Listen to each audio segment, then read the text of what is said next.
et tous, on ne sait jamais s'il y a un homme caché derrière. Je suis Marie-Noëlle Cataillé. Je remplace ma collègue Laurie Lachumanaya, que peut-être certains d'entre vous connaissent, qui est conseillère Europe. Alors, Laurie est absente pour de très jolis motifs, puisqu'elle est en maternité. Donc, j'ai le plaisir de la remplacer dans le cadre de ce joli mois de l'Europe. Le joli mois de l'Europe, c'est un dispositif européen de, de coopération des à l'occasion de la fête de l'Europe, donc la fête d'Europe qui a lieu tous les mois de mai de chaque année.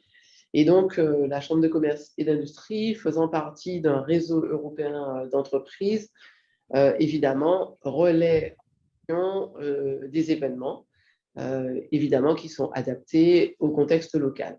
Donc, la semaine dernière, oui, c'était la semaine dernière, nous avons présenté les programmes européens de financement de projets européens sur l'innovation, la recherche dans le cadre de Horizon 2020, Horizon Europe maintenant d'ailleurs.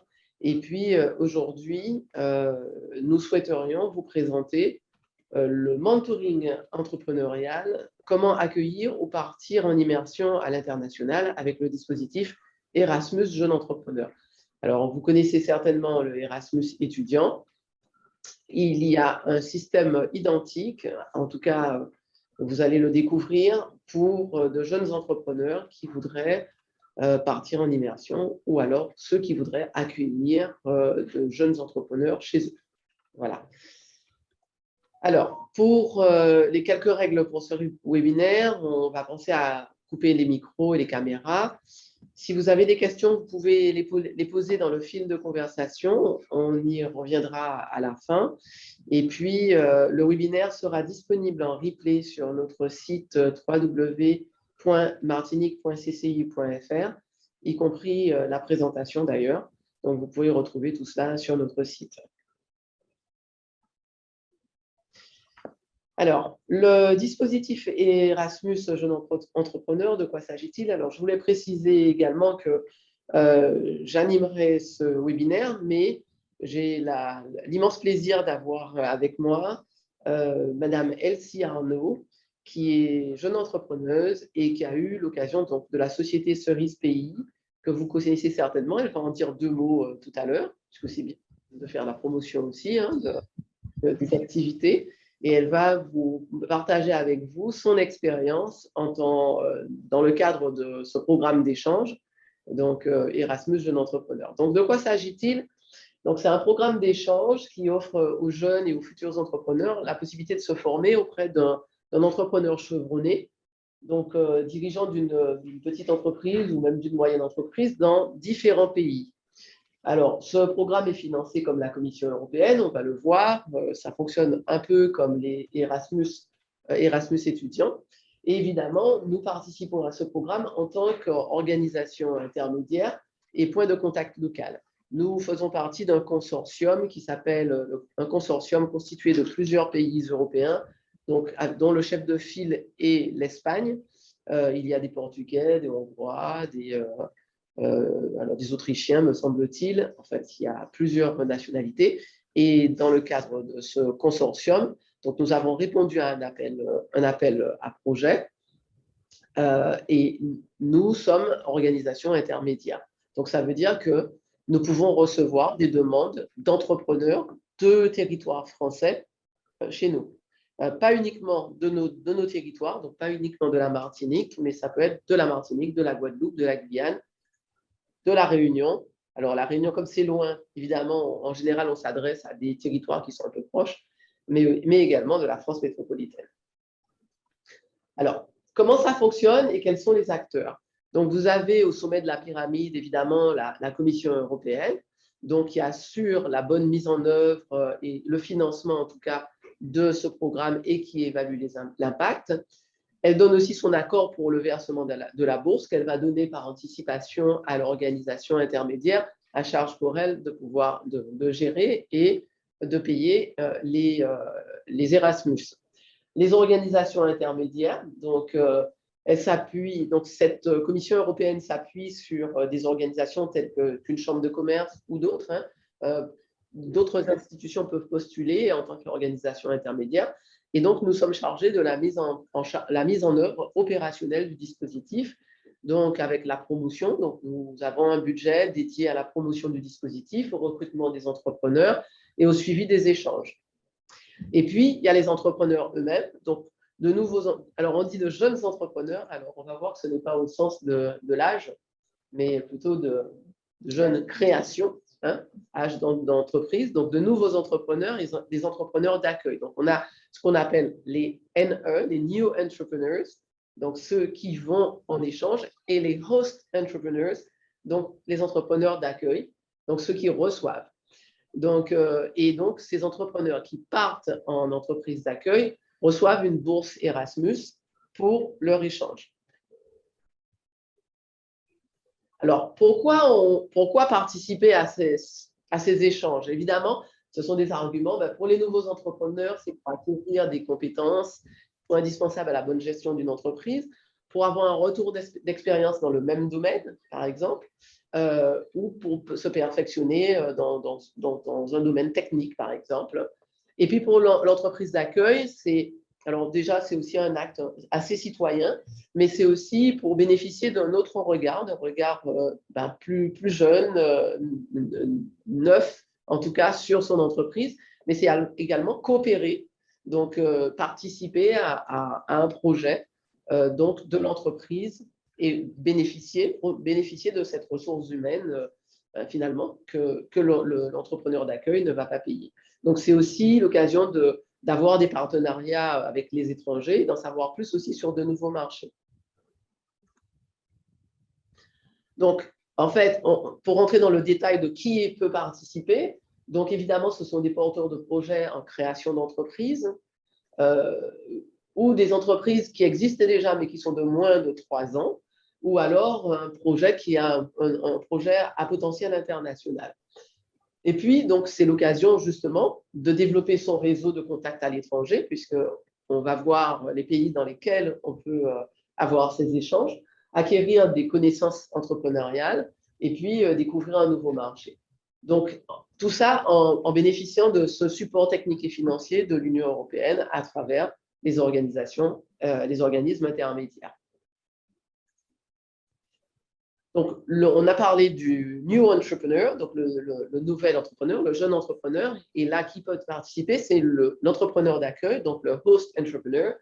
Et ça, c'est un chef d'entreprise, lui, par contre, qui a une entreprise depuis plus de 3 ans. Donc, il faut qu'il ait une certaine maturité. Donc, qui voudrait accéder à d'autres marchés étrangers, puisqu'il va recevoir des jeunes entrepreneurs d'un pays différent du sien. Bénéficier de l'expérience et des compétences des jeunes entrepreneurs qui sont motivés, qui ont envie de travailler et donc qui peuvent participer pendant un temps limité à la vie de l'entreprise et à l'activité de l'entreprise. Et donc, c'est aussi nouer des contacts avec ces entrepreneurs, acquérir de nouvelles connaissances. Et voilà, donc cette opportunité de se développer davantage sur l'international. Alors, comment se déroulent les échanges? Donc, vous avez une candidature donc, à formuler. Donc, l'entrepreneur, il s'inscrit. Donc, il y a une plateforme qu'on va vous montrer. Donc, il s'inscrit, il remplit son profil, ses motivations. Donc, il aura une série de questionnaires. On va lui demander pourquoi il souhaite faire cet échange, quelles sont ses motivations, quel est son profil, quelle est son expérience. Et puis, donc, il devra aussi présenter un business plan, donc un plan d'affaires par rapport à son projet. Et donc, il va aussi travailler sur un programme de travail. C'est-à-dire que, et ça, c'est quand il aura matché avec une entreprise.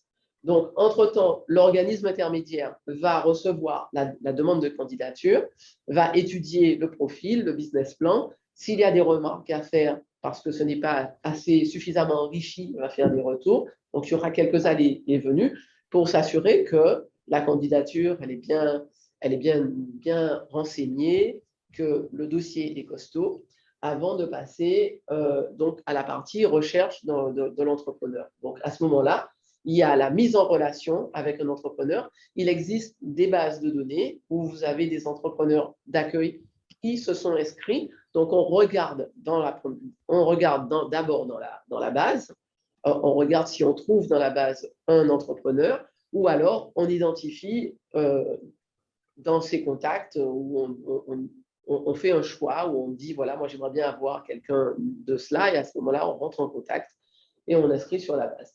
Donc, ensuite, on se prépare donc, avec l'homologue européen, et les deux, donc ça c'est nous, on prépare cet échange avec notre homologue européen et les deux entrepreneurs, donc l'entrepreneur d'accueil et le jeune entrepreneur. Et puis, enfin, on reste en contact avec l'entrepreneur durant toute la durée de l'échange, donc on vérifie si toutes les choses se passent bien.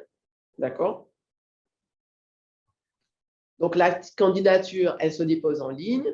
Donc, il y a une prise de contact avec l'organisation intermédiaire, c'est-à-dire, en l'occurrence, nous, la CCI Martinique. Il y a cette validation, cette étape de validation de la candidature.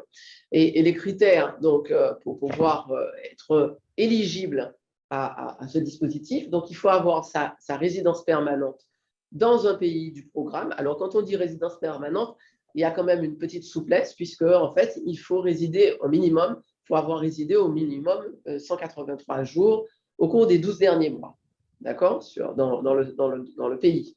Et puis, il faut que le candidat soit enregistré dans un pays autorisé, c'est-à-dire, voilà. Les spécificités, il y a des spécificités pour les candidats situés dans les régions ultra-périphériques. Elles s'adressent toujours aux organisations d'accueil. Alors, elles ne doivent pas aller, par contre, dans le territoire français. Hein. Elles ne doivent pas aller, elles doivent aller en dehors de leur territoire national. Ensuite, là, il y a l'étape de la mise en relation. Donc comme je l'ai dit, il y a la possibilité d'accéder à une base de données en ligne avec les contacts, les coordonnées d'entrepreneurs d'accueil, la possibilité de sélectionner au moins 5 noms issus de cette base de données. Là, par exemple, s'ils ne figurent pas, par exemple, sur la base de données des entrepreneurs qui sont d'un pays, on peut les identifier soi-même. Et là, on a le cas d'une jeune entrepreneuse qui a identifié un entrepreneur dans une île qui est une île autorisée, donc dans des pays tiers, en l'occurrence Anguilla, donc dans la Caraïbe, parce qu'il y a possibilité aussi d'aller dans certains pays de la Caraïbe. Et elle a identifié son propre contact qui ensuite va s'enregistrer. Donc ensuite, il y a un accompagnement de la CCIM pour faciliter la mise en contact avec l'entrepreneur d'accueil. Ensuite, il y a une phase d'engagement et de préparation, donc la rédaction du programme de travail qui se fait de façon concertée entre l'entrepreneur d'accueil et le jeune entrepreneur. Donc, il s'agit de pouvoir mettre en place un programme de travail qui soit bénéfique à la fois pour l'entrepreneur, le nouvel entrepreneur, et pour l'entrepreneur d'accueil. Et donc, on va organiser les activités, on va préparer à l'échange, la formation quand elle est nécessaire, si elle est demandée également, et puis il y a la mise en œuvre, donc l'échange a lieu selon les besoins, une ou plusieurs fois. Alors, on va voir les durées aussi, on va voir qu'il y a des durées. Après l'échange, il y a l'obligation de compléter un formulaire de compte-rendu. Il faut faire un compte-rendu pour que ça soit validé, qu'on puisse effectuer le dernier versement. Et puis, il y a un contrôle de la qualité, une évaluation des résultats de l'échange. Ça, c'est a posteriori. Alors, où partir? Vous avez vu qu'il y a au moins un des 28 pays États membres de l'Union européenne, donc c'est relativement vaste, plus les pays visés par l'élargissement de l'Union européenne, donc on parle du Monténégro, de la Turquie, de la République de Macédoine, l'Albanie, la Bosnie-Herzégovine, voilà, plus les pays de l'Europe, les pays européens de voisinage, c'est-à-dire la Moldavie, l'Arménie et l'Ukraine. Bon, l'Ukraine, c'est peut-être pas le moment. Donc, vous avez vu. Et puis, ensuite, il y a ce qu'on appelle le High Global, c'est-à-dire l'Erasmus Jeune Entrepreneur, comme le Erasmus Plus dans le cadre étudiant, qui va au-delà des pays de l'Union européenne. Et donc, par exemple, qui va vers Singapour, Israël, les États-Unis, le Canada, en Corée du Sud et Taïwan. Donc, cette possibilité est donnée aussi aux jeunes entrepreneurs d'aller dans ces pays.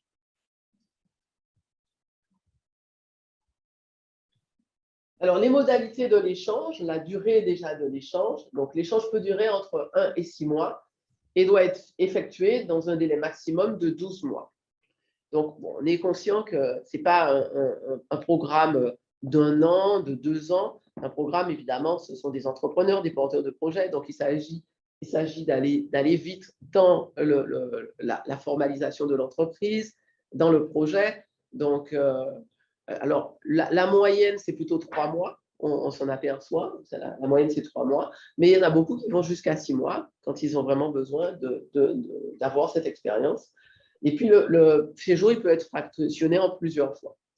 Donc, vous pouvez voir un aperçu de l'assistance, de la contribution financière qui est versée aux jeunes entrepreneurs par des organisations intermédiaires. Et ça, c'est fonction du coût de la vie. Voilà, ce n'est pas l'organisation intermédiaire qui définit le montant de cette compensation financière, c'est une grille donc, qui a été élaborée en fonction du coût de la vie. Donc, par exemple, pour l'Allemagne, vous voyez, 830 € par mois, l'Italie, 100 € par mois, le Royaume-Uni et l'Irlande, qui sont des pays beaucoup plus chers, c'est 1 000 € par mois, la Suède, 950 € par mois. Vous me direz, est-ce suffisant pour pouvoir vivre? Non, bien sûr, mais c'est une aide, c'est une compensation. Voilà. Alors, souvent, ce qui se passe, c'est que on peut être hébergé chez l'entrepreneur d'accueil ou l'entrepreneur d'accueil facilite un hébergement qui peut mettre d'ailleurs gratuitement à disposition. Donc, on peut aussi réduire les coûts à ce niveau-là. Alors, nous, qu'est-ce qu'on fait? Nous, notre accompagnement, donc on est évidemment le principal interlocuteur des entreprises. Donc, on aide au dépôt de la candidature, on effectue l'évaluation. Comme je l'ai dit, on va regarder s'il y a une pertinence entre le profil et le projet. Ensuite, on va valider les candidatures. Ensuite, on va faciliter cette relation avec l'entrepreneur. On va rechercher le partenaire s'il ne figure pas dans la base de données. On va faire de la formation avant le départ et on va répondre à toutes les questions. Et ensuite, on va assurer le service après-vente, c'est-à-dire le suivi des échanges, après l'échange. Alors, ça, c'est un exemple. Mais là, je vais laisser la parole à Elsie Arnaud. Elsie Arnaud va se présenter et elle va parler de son expérience en tant que Erasmus, jeune entrepreneur. Voilà. Alors bonjour, donc je m'appelle Elsie Arnaud. J'ai cofondé l'entreprise Cerise Pays, donc, qui est un acteur en ligne.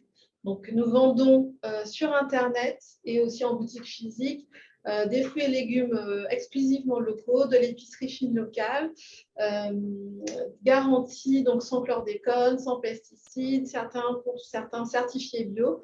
Et donc, ces produits sont livrés de façon très pratique à domicile ou au travail. Donc, nous intervenons sur toute la Martinique et donc nous livrons partout en Martinique dans un délai assez raisonnable de 24 à 48 heures en semaine. Donc, l'expérience qui s'est proposée à moi, alors en fait, je veux faire un petit clin d'œil quand même à Madame Chevalier, qui est en fait la chargée de mobilité internationale à l'Espace Sud, qui, la première, m'a parlé de cette opportunité. Je ne connaissais pas du tout, en fait, l'Erasmus pour les entrepreneurs. C'est assez confidentiel. C'était assez confidentiel il y a 2 ans, je crois. Et en tout cas, moi, je n'en avais jamais entendu parler. Et c'était lors d'un échange portant sur un autre sujet, elle me dit « Ah, mais vous devriez faire l'Erasmus ». Et c'est pas tombé dans l'oreille d'une sourde. Donc, du coup, elle m'a envoyé toutes les informations et m'a mise en relation avec Laurie Lachumanaya. Et c'est comme ça que l'aventure a commencé. Alors, je rappelle quand même qu'on était encore en pleine période Covid. C'était pas forcément évident de prendre la décision de partir à l'étranger. Surtout que je suis partie en Italie. Et à ce moment-là, l'Italie était quand même sous les feux de la rampe avec le nombre de cas Covid qui explosait là-bas. Mais bon, le temps de faire le dossier, de remplir et de trouver une entrepreneur hôte fait que finalement, ça s'est produit l'échange a eu lieu entre juillet et août 2021. Donc, je suis partie 2 mois.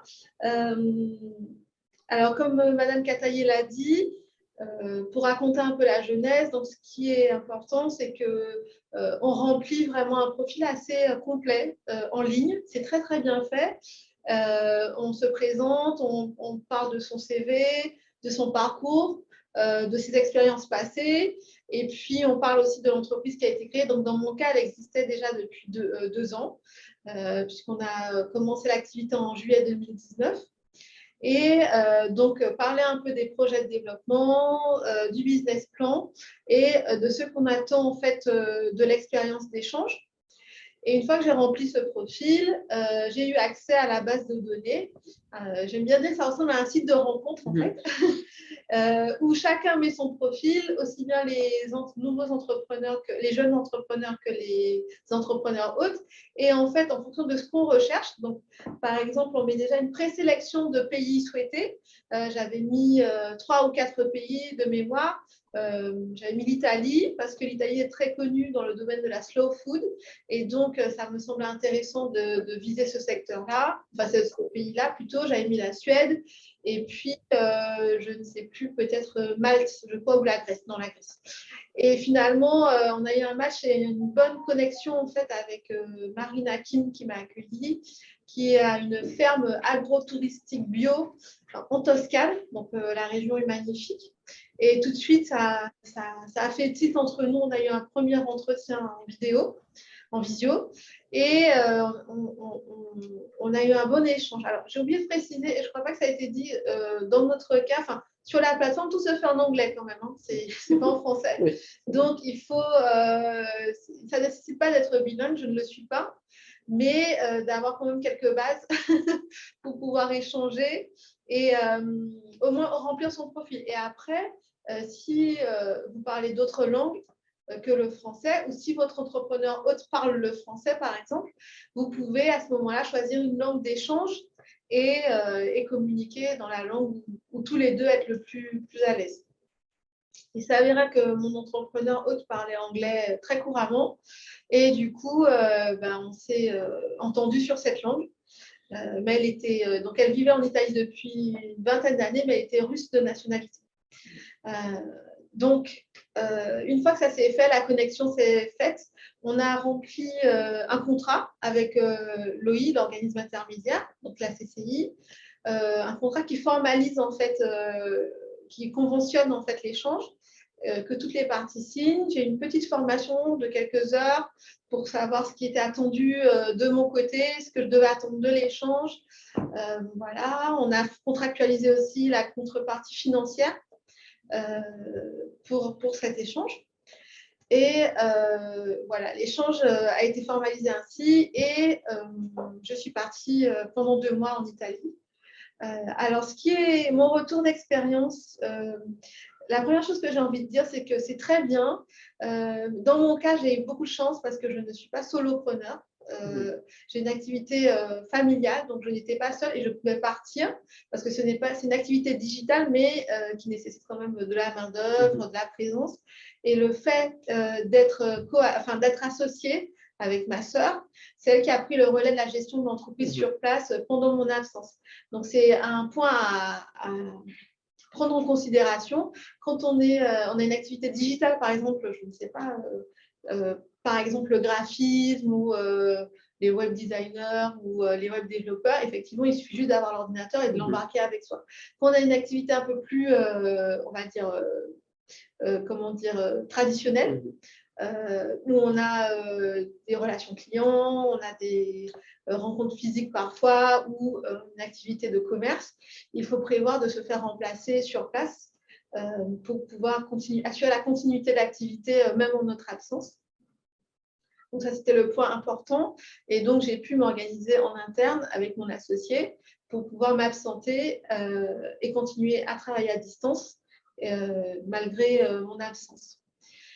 Arrivée sur place, donc ce qui était bien, c'est que je suis arrivée dans une ferme agro-touristique. C'était la pleine saison, la haute saison. C'est une ferme qui produit de l'huile d'olive bio, ainsi que des herbes aromatiques et du vin.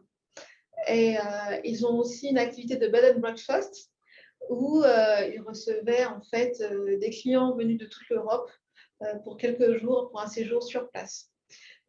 Donc, c'était intéressant parce qu'à la fois, j'étais en relation avec mon entrepreneur hôte qui me faisait part de ses retours d'expérience. J'y allais, moi, pour ma part, en fait, pour avoir un mentoring un peu senior de quelqu'un qui avait un peu le même vécu que moi, c'est-à-dire femme, mère de famille et en même temps entrepreneur depuis plus de 23 ans. Donc, il y avait un peu de bouteille dans l'activité et pouvait me communiquer en fait ses tips, ses conseils, ses conseils en management, en développement de chiffre d'affaires, en diversification de l'offre, en plein de petites choses aussi concrètes pour la vie personnelle, l'équilibre et l'harmonie vie privée, vie professionnelle et vie familiale, par exemple. Donc, ce sont des choses que j'ai observées là-bas. Elle aussi travaillait en famille, donc avec son frère et sa mère et sa fille et son conjoint. Et du coup, voir comment ce petit monde travaillait ensemble a permis d'observer aussi qu'il fallait, par exemple, bien que travailler en famille, qu'il fallait un leader, en fait, dans l'activité. Ah. Voilà. Voilà. Donc voilà, et j'ai pris part en fait dans son business. Moi aussi, je lui ai apporté en fait un autre regard. Donc c'était une activité touristique tournée vers le tourisme et l'agriculture. Et elle n'avait pas encore forcément ce recul de développer sa présence en ligne. Parce qu'elle a une activité de transformation, donc pour les huiles, pour les épices, pour les herbes aromatiques, pour la transformation et l'aromatisation de certaines céréales et farines, comme les farines de blé, les farines de luzerne, certaines farines un peu spécifiques bio. Et elle vendait en fait que en point physique. Mais elle voulait développer en fait sa présence en ligne. Donc, le fait d'avoir une activité en ligne m'a permis de lui donner quelques conseils, à sa fois pour sa présence sur les réseaux sociaux, pour développer une plateforme en ligne qui a un équilibre entre l'investissement et le retour attendu sur investissement et sur les forces à mobiliser et les moyens à mobiliser pour que cet investissement sur une présence en ligne soit rentable. Donc, c'était un peu un échange un peu gagnant-gagnant sur nos points forts chacune. Et l'autre part, j'ai rencontré aussi beaucoup de clients d'origine très variée et c'était l'occasion d'un échange, de parler aussi de la Martinique, parce que ce n'est pas très connu, de dire d'où je venais, d'expliquer le processus, d'expliquer le parcours aussi, nos particularités régionales. Le fait d'être un territoire ultramarin ne simplifie pas les choses. Par exemple, on parle d'import, d'export, des frais de douane, etc. Ce n'est pas aussi fluide que pour les personnes qui sont directement sur l'Hexagone et qui veulent mettre en place des coopérations européennes ou internationales. Donc, ça a mis en exergue aussi certaines de nos spécificités. Voilà. Qu'est-ce que je pourrais dire d'autre? Est-ce que vous avez toujours des échanges avec cette entrepreneuse? Alors, là, ça va bientôt faire 1 an. Donc, forcément, le lien s'est un peu distendu parce qu'on est chacun pris dans nos activités. Mais on se suit encore chacune sur les réseaux sociaux, sur Instagram. Et du coup, voilà, on s'encourage comme ça par un petit mot, qu'on voit des publications voilà, qui nous interpellent. Et puis, l'échange a été très riche personnellement aussi. Donc, je pense y retourner pour mes loisirs un jour. Aussi. Voilà, donc j'ai eu la chance d'être hébergée là-bas, sur place. Donc, effectivement, en termes de coût, c'était très intéressant puisque j'ai été hébergée gratuitement dans l'une des chambres d'hôtes pendant 2 mois. J'ai eu aussi l'occasion de découvrir une très, très belle région d'Italie. Donc, je travaillais 6 jours sur 7. On a organisé aussi des demi-journées pour que je sois sur mon activité. Ce qui était intéressant, c'est qu'avec le décalage horaire, en fait, je travaillais la journée et puis le soir, je pouvais, ou l'après-midi, je pouvais basculer sur mon travail pour Cerise Pays. Donc, le fait qu'il y ait le décalage horaire, c'était intéressant dans ce sens-là. Et puis, du coup, sur mes jours off, j'ai pu visiter la région, partir à la rencontre des habitants, discuter. Et ça, d'un point de vue personnel, c'est très, très enrichissant, en fait, d'avoir des regards extérieurs sur le vivre ensemble, sur la culture, par exemple, du bien manger. Parce qu'en Italie aussi, c'est très, très, très prononcé. La bonne nourriture, la nourriture saine, la nourriture locale, c'est quelque chose qui est très valorisé. Et ils ont beaucoup, beaucoup d'échanges, de collaboration, de networking dans ce milieu-là. Et c'était intéressant de voir comment les synergies se mettent en place dans ce secteur d'activité. Voilà. Ok, merci Elsie Arnaud.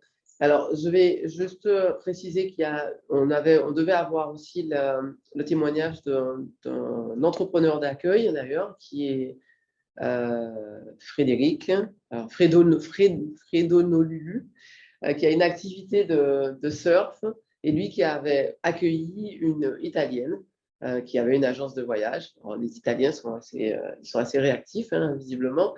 Bon, en ce moment, il est je crois, aux Pays-Bas, donc il ne pouvait pas, avec le décalage horaire, être avec nous.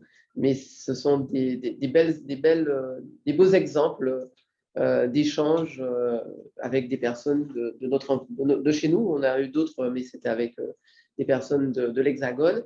Là, on a voulu prendre des exemples de personnes de Martinique et de Guadeloupe.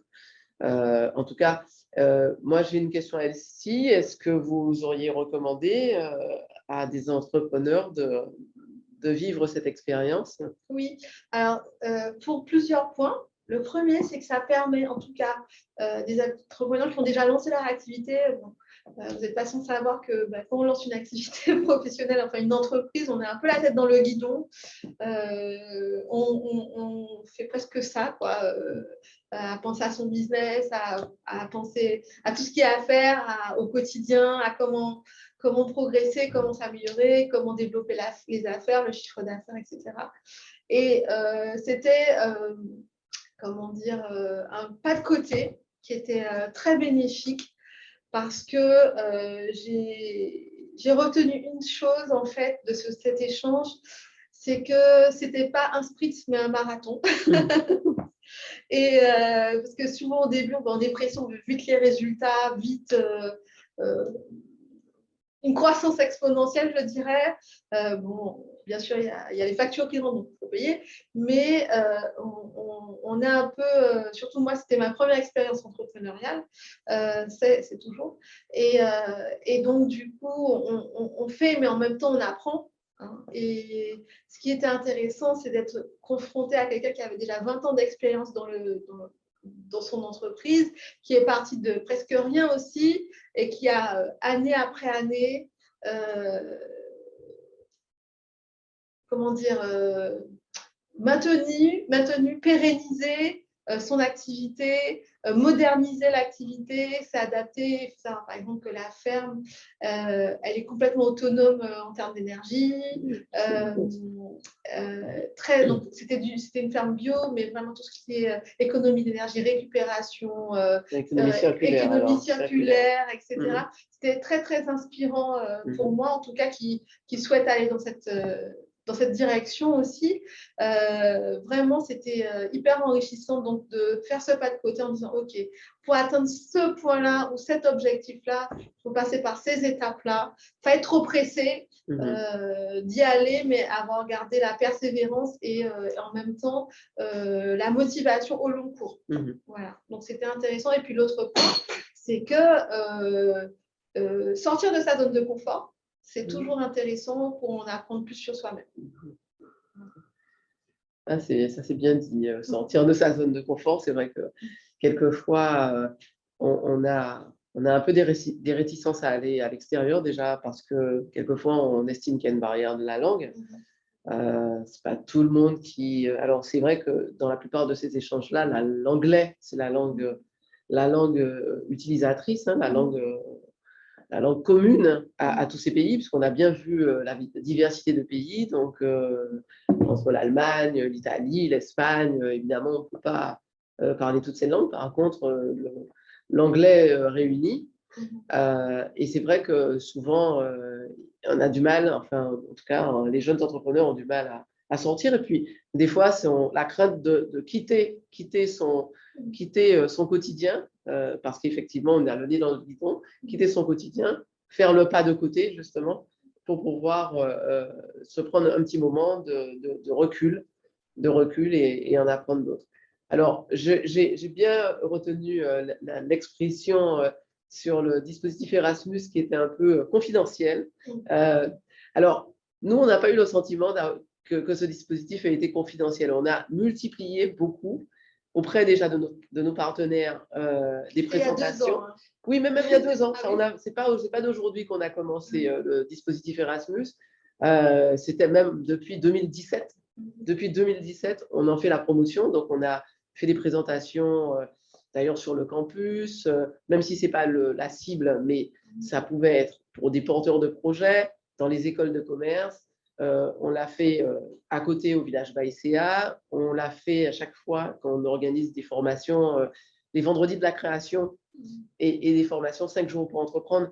On fait toujours un petit focus sur Erasmus. Mais c'est vrai, il est vrai que quand on n'est pas prêt, on fait peut-être moins attention. Donc, c'est pour ça qu'on essaie de multiplier. Alors maintenant, vous avez vu, hein, on n'est pas nombreux. Pourtant, on a fait la promotion, on a essayé d'avoir. Maintenant, ce n'est pas grave, on le fait pour…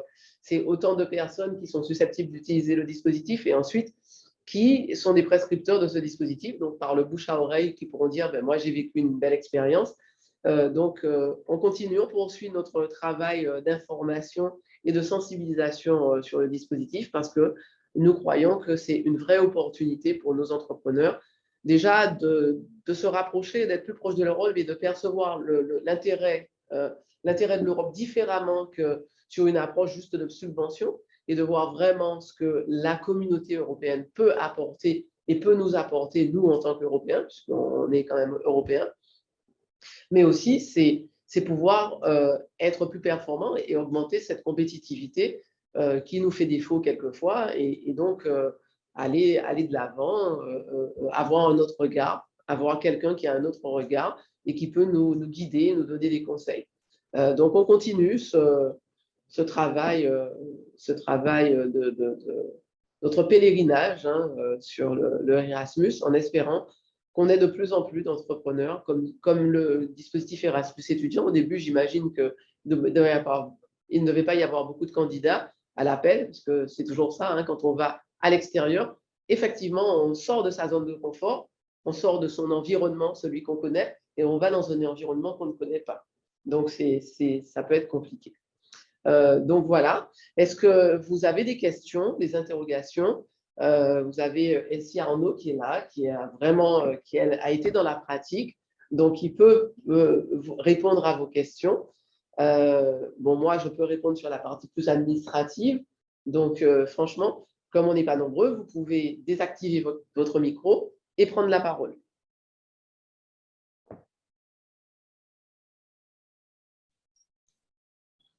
Bonsoir. Bonsoir. Je suis Marie-Odile Koufi. Enchantée. Enchantée. Bon, d'abord, félicitations pour cette initiative, puisque effectivement, je n'étais pas au courant de ce dispositif.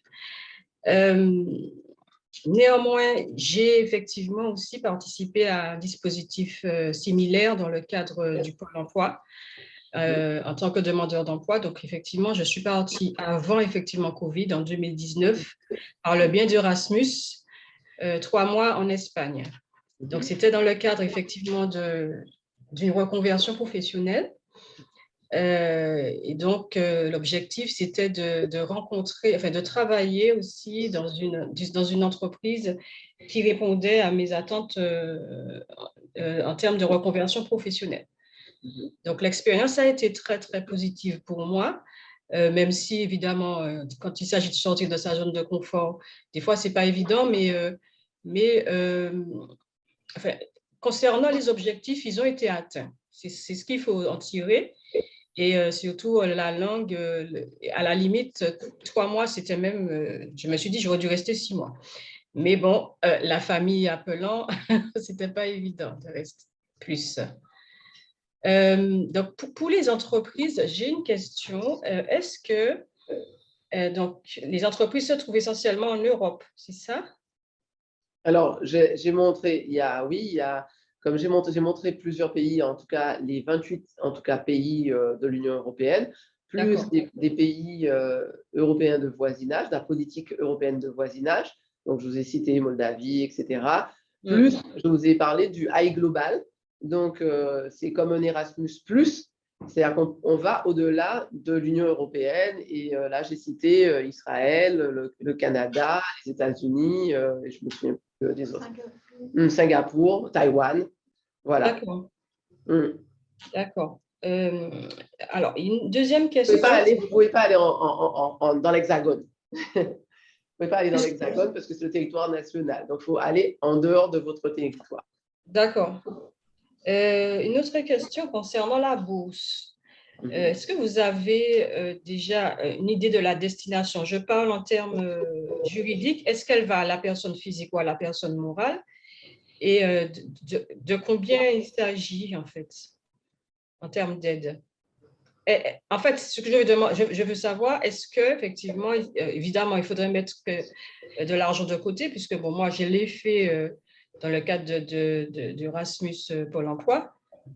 Mais ce serait bien si elle pouvait nous faire, madame l'entrepreneuse de Cerise Pays, elle pouvait nous faire en retour, en disant une fourchette, hein, je ne dis pas de tout dire, mais une fourchette. Alors, madame qui a montré un tableau, oui. Ça dépend du pays. D'accord. Et donc, alors, moi j'étais en Italie, donc peut-être que les dotations ont changé. Je ne sais pas, là c'était 900. Là. Voilà. Moi j'étais à 1100 €. D'accord. Parce que justement, on a une surcompensation qu'on vient de territoires d'outre-mer. Voilà, c'est 900 € et comme on vient de la Martinique, ça a monté à 1100 € quand j'étais en Italie, donc par mois. Il y a une partie qui est versée avant le départ, ça permet d'acheter une option, peut-être prévoir l'hébergement à l'avance, etc., réserver un logement si besoin.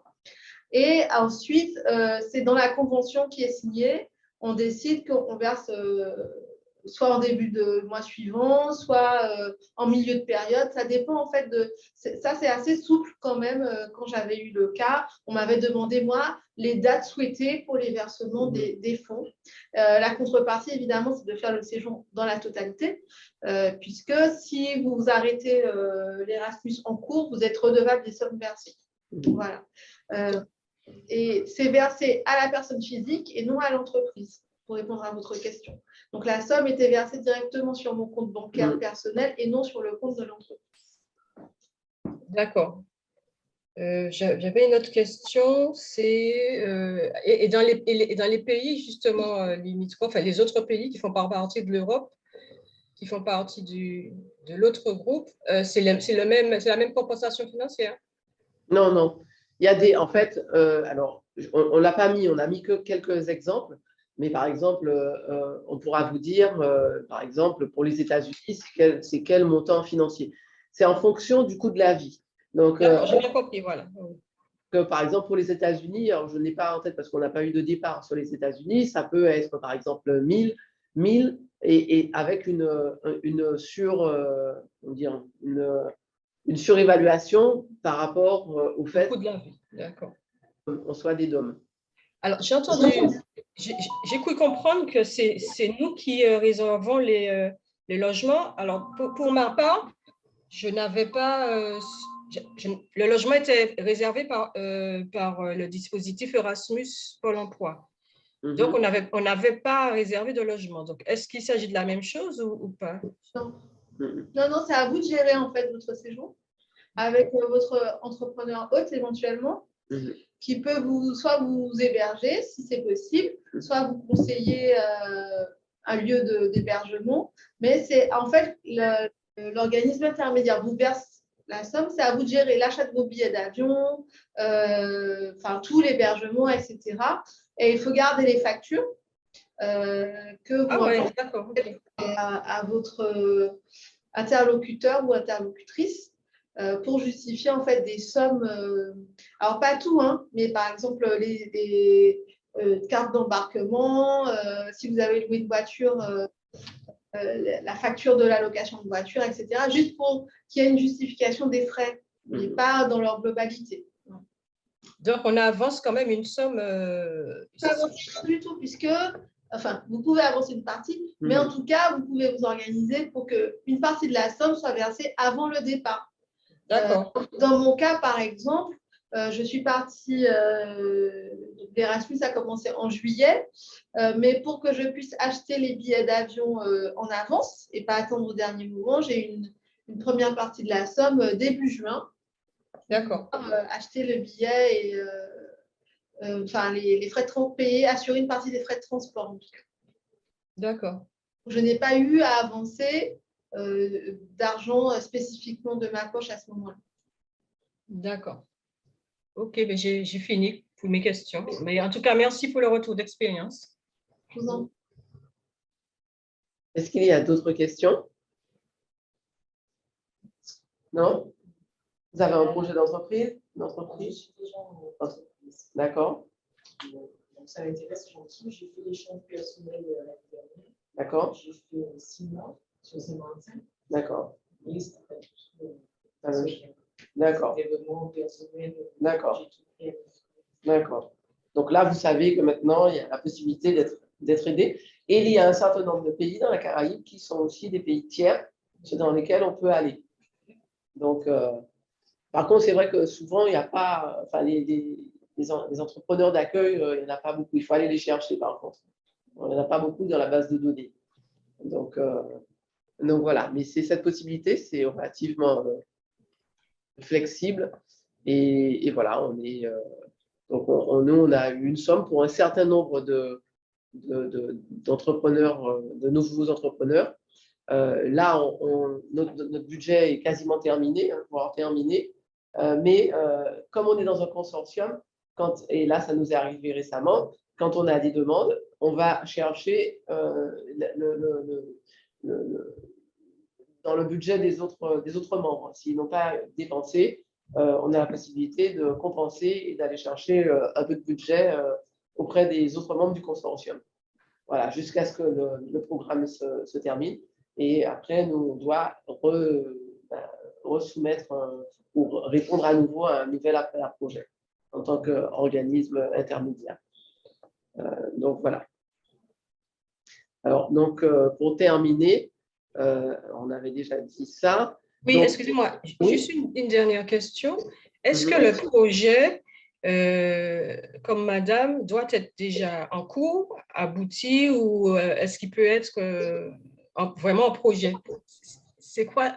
J'ai vu les critères d'éligibilité, mais concernant le projet en lui-même, est-ce que ça peut être en l'état, par exemple, d'idée, vraiment de projet? Ou... Alors, on va vous demander un peu plus que l'idée, hein, puisqu'on va vous demander. Il faut déjà avoir enregistré déjà. Oui. Oui. Ouais. Oui. Mais après, on va vous demander plus qu'on va vous demander un plan d'affaires. Oui. Donc, que vous ayez avancé dans la réflexion pour avoir un plan d'affaires. D'accord. OK. D'accord. D'accord. Merci. Et puis, bon, pour vous citer d'autres dispositifs, alors, nous essaierons de faire des ateliers dessus, puisque dans le cadre d'Horizon Europe, il existe des dispositifs de mobilité européenne spécifiquement pour les femmes chefs d'entreprise, donc avec une orientation aussi innovation, puisque Horizon Europe, c'est un programme dédié à l'innovation, et puis pour les chercheurs également, pour ceux ou qui veulent faire de la recherche, ou qui veulent bénéficier de la recherche. La recherche, par exemple, ils veulent créer un nouveau produit, ils ont besoin de chercheurs, ils peuvent s'appuyer sur des chercheurs. Et puis, alors c'est souvent un dispositif qu'on présente aussi, c'est le volontariat international en entreprise. Ça, c'est quand vous voulez vous développer sur des marchés extérieurs, vous avez la possibilité de faire appel à un jeune entre 18 et 28 ans qui qui va travailler pour vous, alors c'est quelqu'un qui a déjà terminé, c'est pas un étudiant, c'est vraiment quelqu'un qui a déjà terminé les études et qui va, par exemple, développer votre business, faire toute la démarche commerciale. Si c'est, par exemple, vous voulez monter une usine, qui va assurer le suivi de chantier. Dans le cadre d'une convention que nous avons avec le ministère des Outre-mer, ce dispositif est financé depuis le Covid à hauteur de 65%. Donc, l'indemnité du VIE est financée à hauteur de 65%. Et donc, il y a une grille aussi. Ce n'est pas nous qui déterminons l'indemnité mensuelle du jeune, mais c'est une grille, mais qui est financée. Et en ce moment, avec le plan de relance, on a aussi des compléments d'aide. Donc, pour les VIE, à hauteur de 5 000, voire 10 000 euros, donc sur le dispositif du VIE, ce qui fait que quelquefois, l'entreprise, pour un jeune qui en général est diplômé entre Bac+3 et Bac+5, des fois, l'entrepreneur, il paie 2 000 euros. Donc, vraiment, il y a des dispositifs vraiment très, très intéressants. En ce moment, bon, le plan de relance, il ne va pas être éternel. En tout cas, en ce moment, il est présent avec des enveloppes. Il faut, si vous avez effectivement des velléités à aller à l'international, vous avez la possibilité d'embaucher des jeunes pour vous aider ou pour aller faire une étude de marché également. Ça peut être juste 6 mois, puisque c'est entre 6 et 2 ans. 1 an renouvelable 1 an. Donc, entre 6 et 2 ans maximum, 24 mois maximum. Et ça peut être réaliser une étude de marché sur place. C'est-à-dire qu'il va réaliser votre étude de marché. Donc, souvent, c'est moins cher qu'un consultant. Il ne faut pas le dire fort, mais c'est moins cher qu'un consultant. Est-ce que vous pourriez nous renvoyer le nom de ces dispositifs, s'il vous plaît? Oui, bien sûr. Je pourrais même vous envoyer le détail, la présentation. Alors, pour la mobilité, pas tout de suite parce que j'ai une stagiaire qui va travailler sur un petit document de présentation synthétique parce que c'est relativement conséquent. Mais en tout cas, par exemple, pour le volontariat international en entreprise, je pourrais vous le dire d'ici demain, demain parce qu'après, c'est férié. En tout cas, d'ici la fin de la semaine, je pourrais vous envoyer cela. Et pour cette mobilité pour les femmes chefs d'entreprise, il faudra attendre un petit peu à la mi-juin parce qu'en ce moment, je suis assez débordée et je n'ai pas le temps de m'occuper de ça. D'accord, merci. Et ayant vos coordonnées, puisque vous êtes inscrite, me semble-t-il, donc on pourra vous faire parvenir ces infos. Ok, très bien. Voilà. Et puis, vous avez, la plateforme Erasmus-entrepreneur.eu sur laquelle, effectivement, vous pouvez aller. D'ailleurs, ça présente tout le programme. Vous pouvez aussi entrer en contact avec nous. On a une adresse mail générique qui est contact@martinique.cci.fr. Alors, Laurie Lachumanaya, en ce moment, je vous ai dit, elle est en congé de maternité, donc elle ne pourra pas répondre aux mails. Donc, je vous recommande d'envoyer à contact. Et puis, ils me transféreront. Je préfère que vous envoyez à contact plutôt qu'à moi, parce qu'après, c'est Laurie qui va à nouveau prendre le relais. Donc, son contact, vous pouvez le garder, puisqu'elle sera de retour en septembre. Parce à ma connaissance, elle n'a pas encore accouché. Et donc, voilà, c'est elle qui s'occupe de cela.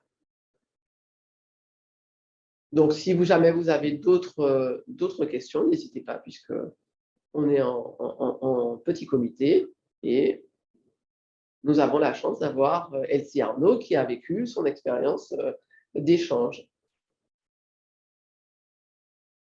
Voilà, apparemment, il n'y a pas d'autres questions. Donc, je vais vous souhaiter une très bonne soirée. Donc, la semaine prochaine, non, pas la semaine prochaine, le 2 juin, nous aurons un autre webinaire. Alors, cette fois, ce sera sur la contrefaçon et comment protéger ses productions intellectuelles ou ses productions industrielles. Enfin, surtout industrielles pour les questions de contrefaçon. Et c'est notre événement Flash Douane, puisque si vous ne le savez pas, régulièrement, tous les 2 mois à peu près, on organise ce qu'on appelle des Flash Douanes. C'est des ateliers pratiques avec notre partenaire des douanes qui répondent en général, qui abordent des thématiques, que ça soit export, que ça soit import. Donc, on a eu l'occasion de faire sur l'octroi de mer, donc l'octroi de mer, sur la TVA aussi, puisqu'il y a eu de nouvelles dispositions concernant la TVA. Vous avez la possibilité de revoir ces présentations et ces webinaires en replay sur notre site, donc www.martinique.cci.fr. Donc, si jamais vous êtes concerné par des questions de TVA, vous pouvez revisionner les webinaires. Donc, voilà. En tout cas, merci. Et puis, si vous avez besoin, vous avez des questions douane, je vous ai dit, nous avons un partenariat avec les douanes. Alors, vaut mieux guérir, vaut mieux prévenir plutôt que guérir. Donc, ça veut dire qu'il faut anticiper les problématiques qui pourraient se poser. Et donc, nous avons un service qui est le pôle d'action économique qui reçoit les entrepreneurs et qui les accompagne dans leurs problématiques avant que ça ne devienne un problème. Voilà. En tout cas, merci Madame Arnaud. D'ailleurs, je profiterai pour passer la commande dans la semaine. Parce que ça fait au moins 4 fois que je me dis que je vais passer une commande et puis je suis complètement débordée. Mais il faut que je fasse. Abonnements, comme ça. Ouais, c'est vrai, j'ai vu ça. Il y avait une histoire d'abonnement. C'est vrai, j'ai vu ça. Effectivement. On dépense une seule fois et après. Ouais, c'est vrai. Un abonnement, c'est pas mal. En tout cas, c'est vrai. En tout cas, très bonne soirée à vous et puis à très bientôt. Restez à l'écoute. De temps en temps, regardez nos réseaux sociaux, notre site et vous verrez qu'il se passe beaucoup de choses. On essaie de diffuser, mais il faut arriver à se frayer un chemin parce qu'il y a beaucoup d'activités à la Chambre de commerce. Donc, chaque service doit trouver sa place. Oui. Et pour ne pas non plus inonder les entrepreneurs. C'est ça. Donc, voilà. À très bientôt et merci encore. Nous allons vous faire parvenir un questionnaire de satisfaction. Donc, je vais vous demander d'essayer de me retourner autant que possible. Ça nous permet aussi de nous améliorer et de voir si effectivement les sujets présentent un intérêt et si vous étiez satisfait. En tout cas, très bonne soirée à vous et à très bientôt.